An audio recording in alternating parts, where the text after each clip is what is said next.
Bon, alors, vous parlez de Laurent Gbagbo. Actuellement, la loi ivoirienne n'élimine pas l'âge, il n'y a pas de visite médicale. Donc, je pense que le touriste de Laurent Gbagbo va être candidat quand il veut. Donc, ça dépendra de lui. Cependant, nous, au niveau de DPA, nous disons que depuis 1990, depuis notre accession au multipartisme, la politique ivoirienne a tourné autour du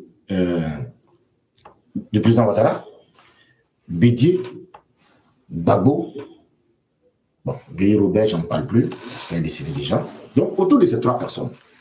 Et avec ces trois personnes, leur famille politique, le FPI, le RDA qui est devenu RADP, qui a fait fusion, et qui est maintenant au sein du RADP, et le PDCI.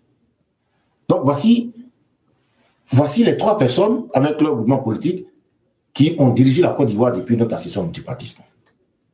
Alors, nous disons que c'est la façon de collaborer de ces trois personnes qui nous a emmenés dans ce que nous vivons. Et si vous avez remarqué, toutes les fois que ces trois personnes sont concernées par une élection, la Côte d'Ivoire compte des morts. Alors nous, au niveau des DPA, pour 2025, nous ne souhaitons pas ces trois-là aux élections. Alors, vous militez pour une exclusion pure et simple de Henri Konan Bédié, Alassane Ouattara et Laurent Gbagbo. Je dis que pour 2025, nous ne souhaitons pas que ces trois-là soient candidats.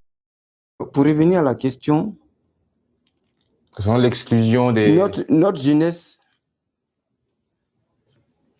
n'est pas prête.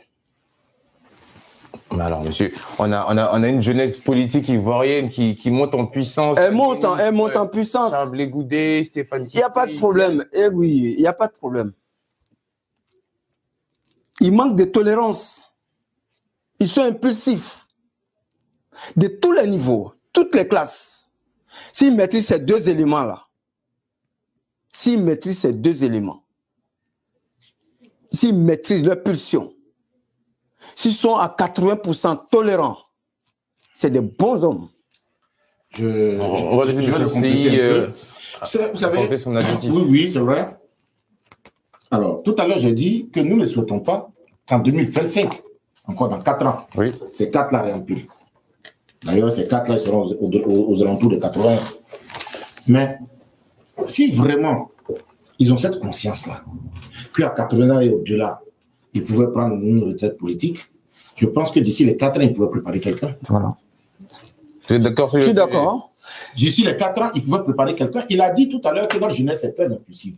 Mais c'est pas aujourd'hui elle est impulsive, et elle est vraiment impulsive. Et je partage entièrement son idée, son argument. Elle est vraiment impulsive. Comment est-ce qu'elle est impulsive? Non, mais c'est pourquoi tout à l'heure j'ai dit... Parce qu'il y a des actions... Au niveau de la culture électorale. Oui, allez-y. Nous disons que quand il y a une élection, par exemple, regardez chez nous, quand on va à une élection,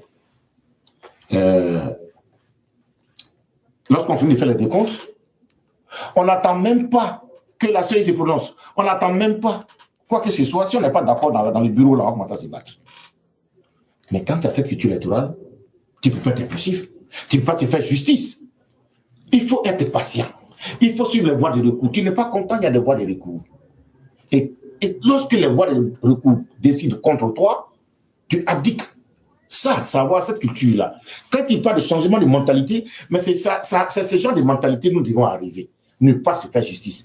Notre jeunesse, elle est très impulsive. Mais c'est pas seulement, même si aujourd'hui les trois ne sont pas là, il n'y a pas que la jeunesse.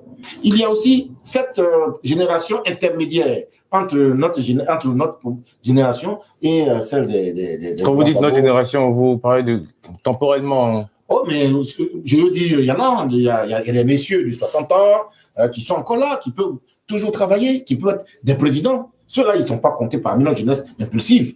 Et aussi, c'est aussi une incarnation de la sagesse. Il y en a. Mais sauf que cette histoire de pro-Gbagbo, pro-Alassane, pro-Bédié, fait que ceux-là, on leur fait de l'ombre. On ne les voit pas.